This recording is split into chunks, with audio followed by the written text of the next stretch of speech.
નમસ્કાર દર્શક મિત્રો, અમારી વિશેષ રજૂઆત જય જગન્નાથમાં હું ધ્વની આપનું સ્વાગત કરું છું। દર્શક મિત્રો, રથયાત્રાના દિવસે ભગવાન તો નગરચર્યાએ નીકળતા હોય છે, પરંતુ સાથે સાથે ભગવાન જ્યારે નગરચર્યાએ નીકળે છે તેમની સાથે લાખોની સંખ્યામાં લોકો જોડાતા હોય છે। અને આ સિવાય ભગવાનની સાથે સાથે જો આપણે વાત કરીએ તો અખાડા, એ સિવાય હાથી અને એ સિવાય ટ્રકો પણ જોડાતી હોય છે। ટ્રકની ખાસ કરી અને જો વાત કરીએ તો ટ્રક અલગ અલગ થીમ પર શણગારવામાં આવતી હોય છે કે જેનાથી લોકોમાં એક મેસેજ જાય અને એ ટ્રકમાં જ બેસી અને પ્રસાદનું વિતરણ પણ કરવામાં આવતું હોય છે।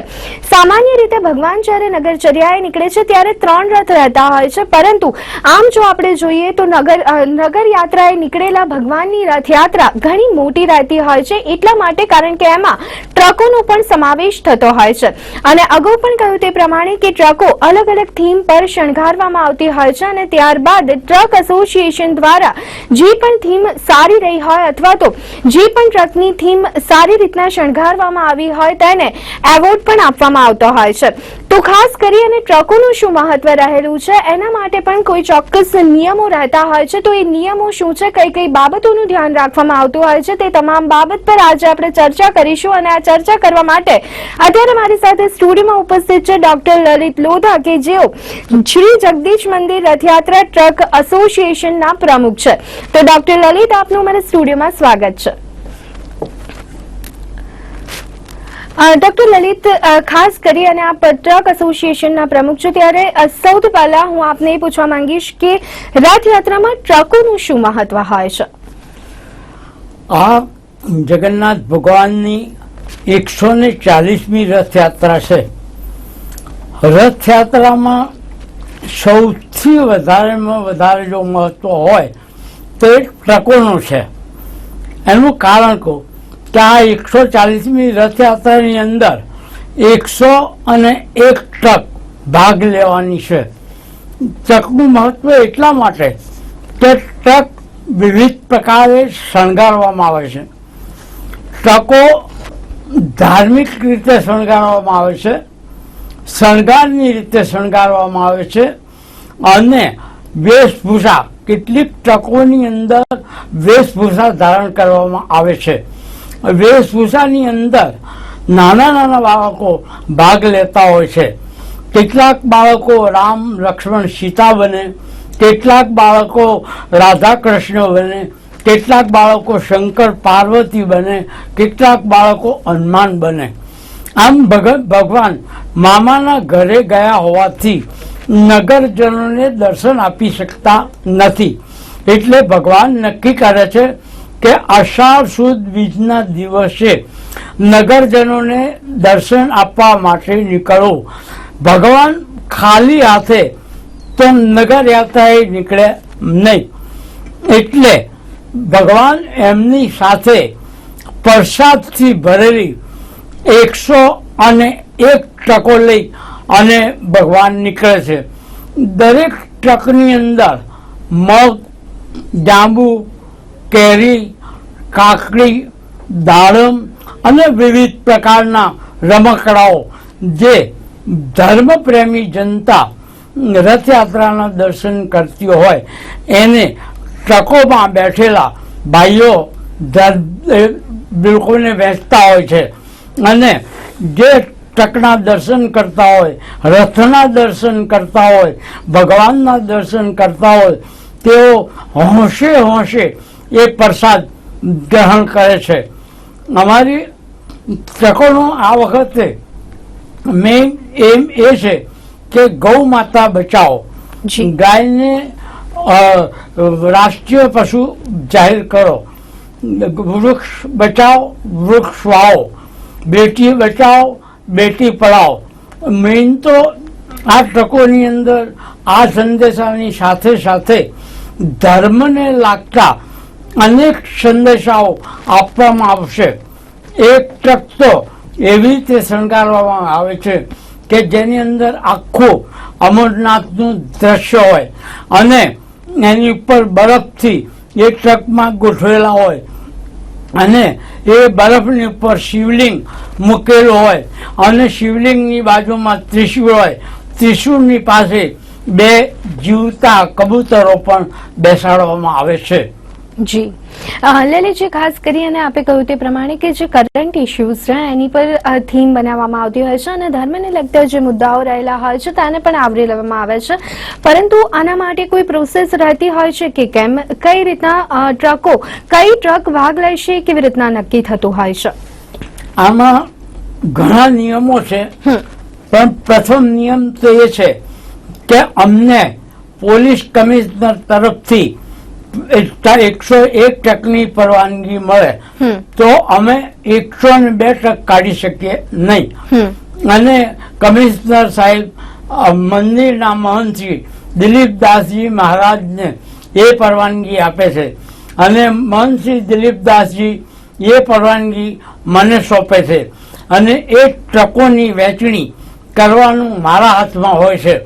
હું જે ધર્મપ્રેમી જનતા હોય એને જ એ ટ્રકો ફાળવવામાં આવે છે. વિવિધ પ્રકારના ધર્મને લાગતા મંદિરોને, વિવિધ પ્રકારને ધર્મને લાગતા મંડળોને આ ટ્રકો ફાળવવામાં આવે છે. આ ટ્રકોમાં ખાસ સૂચના આપવામાં આવે છે કે કોઈ પણ જાતના કોઈની લાગણી દુભાય નહીં એવા સૂત્રોચ્ચાર કરવા નહીં, કેફી પીણું પીને બેસવું નહીં અને દરેકને પ્રેમથી પ્રસાદ આપવો, કોઈને અપશબ્દ કહેવા નહીં. અત્યાર સુધી ટ્રકોની અંદર ફક્ત પુરુષો રહેતા હતા, પણ હવે જ્યારે શાંતિનો માહોલ છે, લોકો શાંતિ ચાહે છે, તોફાનોને તિલાંજલિ આપી છે. પહેલા તો મુસ્લિમ બંધુઓ કર્ફ્યુ રાખતા, પણ આ વખતે મુસ્લિમ બંધુઓએ પણ આ રથયાત્રાનું ભવ્ય રીતે સ્વાગત કરવાનું નક્કી કર્યું છે. ઠેર ઠેર તેઓ પાણીની પરબો પણ બનાવવાના છે. દરિયાપુર છે, શાહપુર છે, જમાલપુર છે, પાંચકુવા છે, વિવિધ પ્રકારે. અને ત્યાં દરેક જગ્યાએ મહંતશ્રીનું અને રથનું અને મંદિરના આગેવાનોનું તેઓ સ્વાગત કરવાના છે. અને આ ટ્રકોની અંદર હરીફાઈ રાખવામાં આવે છે જી, અને એ હરીફાઈ એવી હોય છે કે જે ટ્રક ખૂબ જ રીતે શણગારેલી હોય એ, પછી જે ટ્રક ધાર્મિક રીતે ખૂબ જ શણગારેલી હોય એ, અને ત્રીજું વેશભૂષા ધારણ કરીને બેઠા હોય એ. એટલે એ દરેક ટ્રકોને રથયાત્રા મોટર એસોસિએશન તરફથી ઇનામો આપવામાં આવે છે. 9 ઇનામ મંદિર તરફથી પણ આપવામાં આવે છે. 27 ઇનામ શ્રી જગદીશ મંદિર રથયાત્રા મોટર એસોસિએશન તરફથી આપવામાં આવે છે. લગભગ 40 જેટલા ઇનામો અમે આ શણગારેલી ટ્રકોને અને બાળ વેશભૂષા ધારણ કરેલા બાળકોને આપવામાં આવે છે. જી લલિતજી, જ્યારે ભગવાનની નગરચર્યાની સાથે ટ્રકો પણ જોડાય છે ત્યારે આપે કહ્યું તે પ્રમાણે કે ઘણા બધા લોકો સહભાગી બનતા હોય છે, પરંતુ ખાસ કરી અને જો વાત કરીએ તો અન્ય લોકોનો કેટલો સપોર્ટ મળે છે? કારણ કે આટલો લાંબો રસ્તો રહેતો હોય છે અને ત્યારે રસ્તામાં જે બીજા દર્શનાર્થીઓ રહેતા હોય છે તેમના તરફથી કેવો સપોર્ટ મળતો હોય છે? દર્શનાર્થીઓ તરફથી અને હિન્દુ મુસ્લિમ એકતાવાળા ભાઈઓ તરફથી ખૂબ જ સપોર્ટ મળે છે. એટલા માટે તો હવે અમે ટ્રકોની અંદર બહેનોને પણ બેસાડીએ છીએ, સાથે સાથે બાળકોને પણ ટ્રકમાં બેસાડીએ છીએ. બહેનો અને બાળકો અને ટ્રકમાં બેઠેલા ધર્મપ્રેમી એ લોકો દર્શન કરતા દર્શનાર્થીઓને ખૂબ જ ખોબલા ભરી અને પ્રસાદ વહેંચે છે. જી બિલકુલ. લલિતજી, હવે જો આપણે વાત કરીએ તો કેટલા વર્ષથી આ પરંપરા ચાલતી આવે છે? કેટલા વર્ષથી રથયાત્રામાં ટ્રકને સામેલ કરવામાં આવે છે? અને શું કહેશો કે ઘણા લાંબા સમયથી આ પરંપરા ચાલી રહી છે, ત્યારે તેની પાછળનો હેતુ શું છે? 140 વર્ષથી રથયાત્રા નીકળે છે. એમાં પહેલા 2-4 ટ્રકો હતી, પછી ધીરે ધીરે ટ્રકો વધવા માંડી. લોકોનો પ્રેમ લાગણી, માયા અને ધર્મ જાગૃત થયા અને ટ્રકો પુષ્કળ પ્રમાણમાં જોડાવામાં આવી. 1960માં જ્યારે વધારે પડતી ટ્રકો જોડાઈ ત્યારે પોલીસ કમિશનરે અમારી દરેક ટ્રકોને પકડી અને ગાયકવાડની હવેલીમાં લઈ ગયેલા. પરંતુ મહંતશ્રીએ ભલામણ કરી અને ત્યાર પછી દરેક ટ્રકોને રથયાત્રામાં જવા દીધી અને તે વખતે અમે આ એસોસિએશનની સ્થાપના કરી. 1960માં શ્રી જગદીશ મંદિર રથયાત્રા મોટર એસોસિએશન એની સ્થાપના કરવામાં આવી. જી બિલકુલ. લલિતજી, આપનું આખું એસોસિએશન છે ટ્રક એસોસિએશન, ત્યારે કઈ ટ્રકનો સમાવેશ કરવો અથવા તો કઈ ટ્રકનો સમાવેશ ન કરવો એ કઈ રીતના નક્કી કરવામાં આવતું હોય છે? અને ખાસ કરીને આ પ્રશ્ન એટલા માટે કારણ કે ઘણા બધા લોકો એવા હશે અને કોણ એવું ના હોય કે જે આવો સુંદર લાહવો મળતો હોય અને એમાં તકનો લાભ ના લે. ત્યારે શું કહેશો કે ખાસ કરી અને અલગ અલગ લોકોની વાત આવતી હશે, અલગ અલગ લોકો પોતાની ટ્રકને સામેલ કરવા માંગતા હશે, ત્યારે એ પસંદગીનું ધોરણ શું રહેતું હોય છે? અનેક માંગણીઓ આવે છે અને લોકો કેટલાક તો દબાણ લાવે છે. મિનિસ્ટરના લાવે, ધારાસભ્યના લાવે, એમપીના લાવે, મેયરના લાવે અને ભલામણ કરે કે આમને ટ્રક આપજો. અમે એક મંડળ બનાવેલું છે, કમિટી જેને કહેવાય. એ કમિટી નક્કી કરતી હોય છે કે જે રથયાત્રાની અંદર ભાગ લે એ ટ્રકો એવી હોવી જોઈએ કે જે ખૂબ જ ધાર્મિક રીતે શણગાર કરતી હોય અને કોઈ પણ જાતના તોફાની તત્વો એની અંદર ઘૂસી ના જાય. અને તોફાની તત્વો જો ઘૂસી જાય તો અપશબ્દ બોલે, અપશબ્દ સૂત્ર ઉચ્ચાર ગંદા કરે. અમારો એક જ સૂત્ર ઉચ્ચાર છે, જય રણછોડ માખણ ચોર. આના સિવાય કોઈ પણ જાતનો સૂત્ર ઉચ્ચાર અમારી ટ્રકમાં થતો નથી. કારણ કે જો ખોટા સૂત્ર ઉચ્ચાર કરીએ તો કોઈની લાગણી દુભાય, કોઈનું મન દુભાય, કોઈનો ધર્મ એ થાય. એટલે અમે સૂત્રો પર તો બહુ જ ખાસ ધ્યાન આપીએ.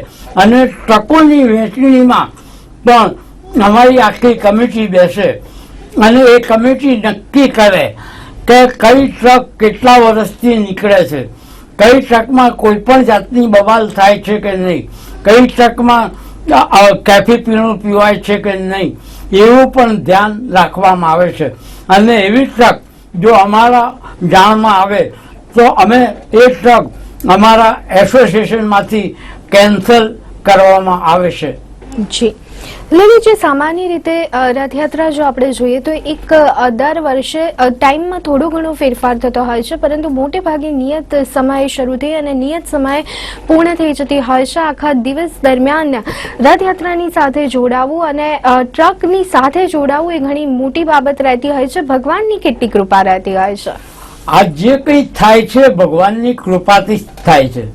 રથયાત્રાની તૈયારીઓ તો કેટલાય મહિનાઓથી થાય છે અને છેલ્લા 15 દિવસ તો ટ્રક એસોસિએશન વાળા જાગૃત હોય અને એ બધી ટ્રકોને કેવી રીતે વહેંચવી, શું કરવું એનું પણ ધ્યાન રાખે. દરેક ટ્રકને અમે નંબરો આપીએ છીએ અમારા, અને એ નંબર વાળી ટ્રકને જ રથયાત્રાની અંદર પ્રવેશ આપવો. દરેક ભક્ત દરેક ધર્મપ્રેમી જે ટ્રકમાં બેઠા હોય એ બધાને કેસરી આપીએ અને એ કેસરિયા બાંધી અને દરેક જણા ટ્રકમાં બેઠા હોય છે.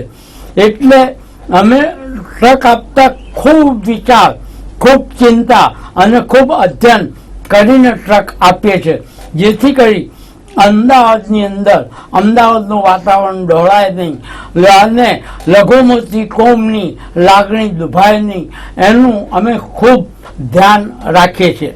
જી લલિતજી, અહીંયા જો વાત કરીએ તો આપણે કહ્યું તે પ્રમાણે કે અલગ અલગ થીમ, બેટી બચાવો, ગાય માતા બચાવો, પર્યાવરણ બચાવો, એ બધી અલગ અલગ થીમ પર ટ્રકને શણગારવામાં આવતી હોય છે અને ત્યાર પછી એવોર્ડ પણ આપવામાં આવતા હોય છે, ઇનામ આપવામાં આવતું હોય છે. ખાસ કરી ટ્રક એસોસિએશન દ્વારા જે ઇનામ આપવામાં આવતું હોય છે એની આખી વહેંચણી અથવા તો વિસ્તરણ કેવી રીતના કરવામાં આવતું હોય છે અને ક્યારે થતું હોય છે? આ ઇનામ અંગે એવું હોય છે કે ચકલેશ્વર મહાદેવ રાયપુર એની ઉપર અમે મંડપ બાંધીએ છીએ. એ મંડપની ઉપર કલાકારો બેઠા હોય છે.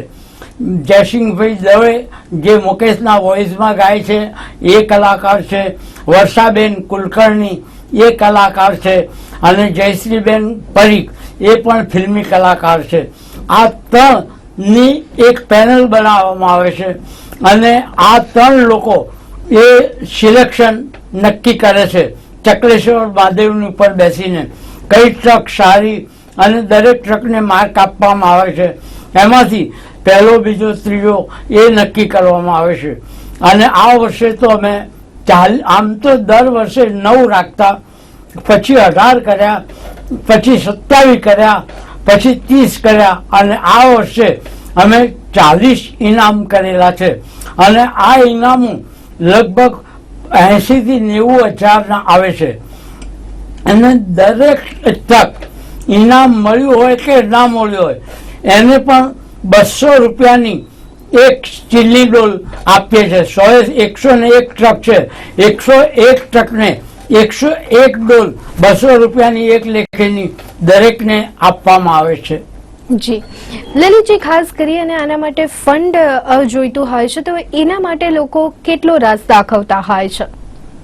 અમે અમારી જનરલ મીટિંગ મળતી હોય તો હું પોતે જનરલ મીટિંગમાં કહું છું કે અમે કોઈનું ડોનેશન લેતા નથી, એટલે મહેરબાની કરી અને કોઈએ ડોનેશન આપવું નહીં.